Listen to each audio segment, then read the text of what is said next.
Friends అందరికీ నమస్కారం. Welcome back to employees news today channel. ఉద్యోగులు, టీచర్లు, పెన్షనర్లకు సంబంధించిన ముఖ్యమైన అప్డేట్స్ అన్నీ కూడా మన ఛానల్ ద్వారా మీకు అయితే తెలియచేయడం జరుగుతుంది. మరొక ఇంపార్టెంట్ అప్డేట్తో మీ ముందుకైతే రావడం జరిగింది.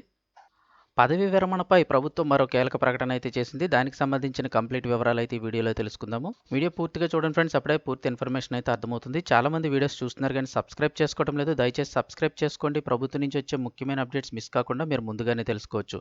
అలాగే వీడియోని ఒక లైక్ చేసినట్లయితే మరింత మందికి సమాచారం అందుతుంది. వివరాల్లోకి వెళ్ళిపోదాము. పదవీ విరమణపై ప్రభుత్వం మరో కీలక ప్రకటన అయితే చేసింది. వర్సిటీల అలాగే వర్సిటీల బోధనేతర సిబ్బంది పదవీ విరమణ వయసు 62 ఏళ్లకైతే పెంపు. 10వ షెడ్యూల్లోని ఉన్నత విద్యా మండలి ఉద్యోగులకైతే మొండి చేయి చూపించారని చెప్తున్నారు. విశ్వవిద్యాలయాల్లోని బోధనేతర సిబ్బంది పదవీ విరమణ వయసు 62 ఏళ్లకు పెంచుతూ బుధవారం ప్రభుత్వం ఉత్తర్వులు జారీ చేసింది. ఇక 10వ షెడ్యూల్లోని వర్సిటీలకు ఇది వర్తిస్తుందని పేర్కొంది. కానీ అదే షెడ్యూల్లో ఉన్న ఉన్నత విద్యామండలి, ఇంటర్మీడియట్ విద్యామండలి, తెలుగు, సంస్కృత అకాడమీల్లో పనిచేసే ఉద్యోగులనైతే విస్మరించిందని చెప్తున్నారు.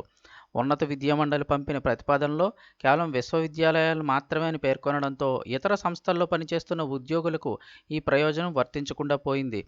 గత తెలుగుదేశం పార్టీ ప్రభుత్వ హయాంలో 60 ఏళ్లకు పెంచగా దాన్ని అందరికీ వర్తింపజేశారు.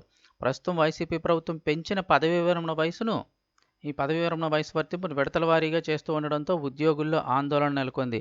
10వ షెడ్యూల్లోని అన్నింటికీ వర్తింపజేయాల్సి ఉండగా ఉన్నత విద్య, వైద్య, ఆరోగ్య శాఖ, వ్యవసాయ, పశు సంవర్ధక, న్యాయశాఖ అలాగే రెవెన్యూ విభాగాలకు చెందిన వర్సిటీల్లో పనిచేసే వారికి మాత్రమే వర్తించేలా ఉత్తర్వుల్లో పేర్కొంది.